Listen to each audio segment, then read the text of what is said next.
Buenas noches con todos, soy el Dr. Brian Socorro, residente de oftalmología de la Universidad Nacional Mayor de San Marcos, con sede en el Hospital de Ojo del Perú. Quiero agradecer a la unidad de telesalud de la universidad por brindarme este espacio y poder conversar con ustedes sobre la ambliopía. Durante esta ponencia exploraremos la definición, epidemiología, etiopatogenia, clasificación, métodos diagnósticos y las opciones de tratamiento de la ambliopía. Entonces, empecemos por entender qué es exactamente la ambliopía. Esta es una disminución, ya sea unilateral o un poco menos frecuente bilateral, de la agudeza visual mejor corregida, debido a una interacción binocular anormal durante el periodo crítico del desarrollo visual, el cual no es atribuible exclusivamente a una anomalía estructural. También se define como una diferencia interocular mayor de 2 líneas de visión de la agudeza visual mejor corregida, o una visión menor de 20/50 en niños menores de 4 años, o una visión menor de 20/40 en niños menores de 5 años, o una visión menor de 20/30 en niños mayores de 5 años. Entonces, en cuanto a la epidemiología, esta tiene una incidencia del 3 al 6% a nivel mundial.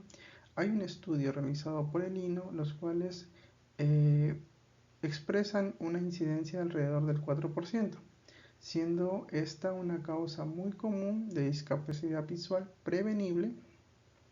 Dentro de los factores que aumentan la prevalencia van a ser recién nacidos prematuros, pacientes con trastorno del desarrollo y pacientes que tengan antecedentes familiares de ambliopía, siendo las causas principales la anisometropía, que hace referencia a una diferencia entre la medida de un ojo y el otro, y el estrabismo.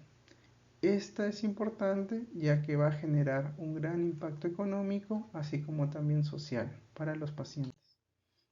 Entonces, en cuanto a la etiopatogenia, te- te- tenemos o conocemos que hay un periodo crítico del desarrollo, el cual se presenta en las primeras edades de la vida, aproximadamente entre 1 a 4 años, en donde el sistema visual va a ser vulnerable a estímulos, tanto para los estímulos adecuados como para los estímulos no tan adecuados, ¿no?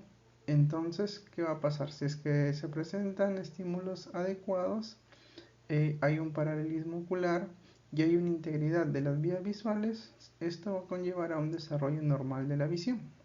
Sin embargo, si es que esto no ocurre y por el contrario hay una privación visual, estrabismo o algún error o trastorno de la refracción, esto va a llevar a alteraciones en las conexiones entre la corteza visual primaria y el cuerpo geniculado lateral, o también estas son las vías visuales, llevando pues en estos casos a la ambliopía.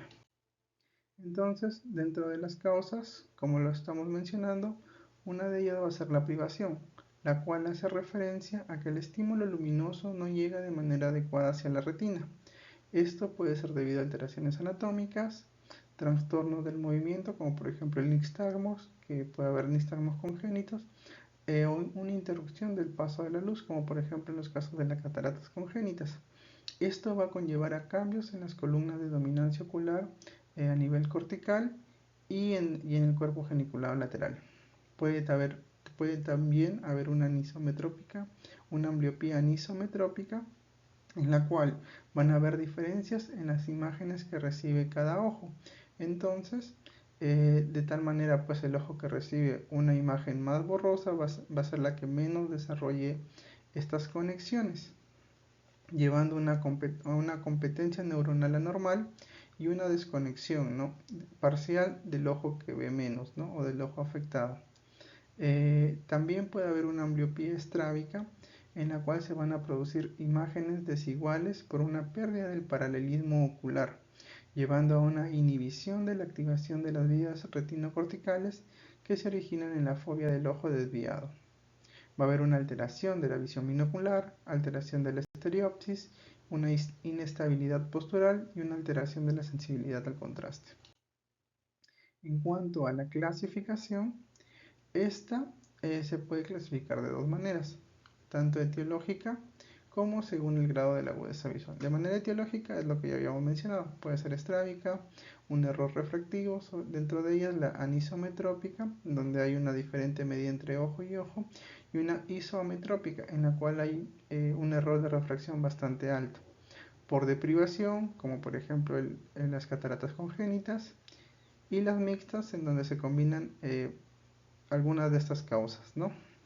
Y en cuanto al grado de agudeza visual, esta puede ser clasificada como leve cuando la agudeza visual mejor corregida es menor del 20/40, moderada cuando esta agudeza visual va del 20/40 al 20/100, o severo cuando esta va del 20/100 al 20/400, entendiendo pues que una visión, por ejemplo, del 20/100 significa que lo que una persona normal lo ve a 100 metros, estos pacientes lo van a ver a 20 metros, es decir, tienen una visión reducida.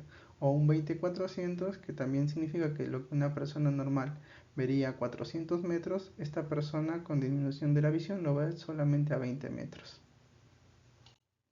Entonces, para ello, en cuanto a los métodos diagnósticos, es importante, ¿no? Detectar esta disminución de la agudeza visual.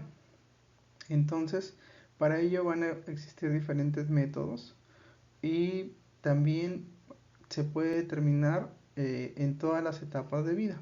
Por ejemplo, en niños menores de 2 años y medio, en ellos se pueden utilizar los test de mirada preferencial, las pruebas de dominancia ocular o las pruebas de potenciales evocados, ¿no? Como vemos aquí, esta imagen, estas paletas en blanco y negro, con ellas se evalúan se realizan los test de mirada preferencial entre niños ya un tanto más grandes, entre 2 a 5 años, en los cuales ya se pueden emplear, ¿no? Estas figuras, en las cuales tienen que identificar estas formas, estas figuras, y en niños mayores de 5 años, en donde los cuales ya pues pueden reconocer letras, pueden reconocer formas también, entonces en ellos ya se puede usar la famosa cartilla de Snellen. Entonces, ahora, una vez realizado el diagnóstico, ¿qué opciones de tratamiento tenemos? Entonces, para esto debemos tener en cuenta, en primer lugar, que a menor edad, más efectivo va a ser el tratamiento. Entonces, dentro de ellos tenemos 4 pilares. Uno de ellos que va a ser la corrección de los errores refractivos. Esta va a ser la primera opción de tratamiento, siendo así que el PEDIG, que es el Grupo de Investigación de Enfermedades Pediátricas Oculares, realizó estudios, ¿no? Sobre todo este estudio que se realizó en niños de 3 a 17 años, en donde ellos encuentran en su estudio que la corrección óptica por sí sola logra mejorar la miopía en casi un tercio de los pacientes, con ya sean isometrópicos, estrábicos o que tengan una miopía mixta. Entonces, esto en asociación con la Academia Americana de Oftalmología brindan directrices, ¿no? A través de las cuales nos brindan una tabla que nos indica, ¿no? A partir de qué medida o qué refracción tengan los niños, ya podemos corregirlo, ¿no? Esto en relación a la edad del paciente. Así también tenemos las terapias ya como el parchado ocular, también en este estudio realizado por el PEDIG, ellos valoran, ¿no? Para ambliopías moderadas a severas, el tiempo del parchado. Para ambliopías moderadas, el parchado de 2 horas al día versus 6 horas al día. Entonces, si bien es cierto de manera inicial la oclusión de 6 horas producía una mejoría más rápida, al cabo de 4 meses no hubo diferencias significativas entre ambos grupos, por lo cual se aconseja pues el parchado de 2 horas al día, siendo esta que genera una ganancia de visión al menos de 3 líneas de mejoría, ¿no? Mientras que en los casos de ambliopía severa también comparan, ¿no? Entre el usar el parche ocular 6 horas al día versus parches de tiempo completo. Entonces ellos encuentran que igual, que si bien es cierto el parchado completo mejora de manera más rápida la visión, luego de los 4 meses de tratamiento, pues los resultados son muy equiparables. Entonces, en ellos se logra una mejoría de agudeza visual de 4, en un promedio de 4 líneas de agudeza visual. Y estadísticamente, pues no hubo diferencias, ¿no? Ahora, en otra manera o otra forma del tratamiento también es en base a la penalización farmacológica, en la cual se usa atropina. Esta atropina también se probó en el PEDIG, atropina versus parche, siendo que el parche presenta una mejoría más rápida, pero a los 6 meses de tratamiento la mejoría de agudeza visual fue similar, con una diferencia estadísticamente no significativa. Y también se investigó el uso de atropina diario versus atropina de uso semanal, siendo la de uso semanal la que mejora la agudeza visual y además que presenta una buena adherencia al tratamiento. Todas estas terapias que habíamos mencionado, como el parchado ocular, como el uso de atropina, lo que buscan es hacer que el ojito, o digamos que tiene una mejor visión, se parcha o con el uso farmacológico se genera una visión borrosa, de tal manera que obliguemos al ojo enfermo, al ojo ambliópico, a trabajar más. También tenemos que entonces que como conclusiones de estos estudios del PEDIG tenemos que el tratamiento de la ambliopía es más efectivo en niños menores de 7 años. Va a haber unas altas tasas de recurrencia, tanto para la oclusión como para la atropina, entonces también tenemos que tenerlo en cuenta. La tasa de recurrencia va a aumentar cuando no se hace una reducción gradual de esta, o sea, al momento ya que el paciente vemos que el paciente empieza a mejorar, debemos ir retirando estos tratamientos de manera paulatina. Y además que el parchado ocular y esto asociado a trabajo de cerca tienen una mayor mejoría.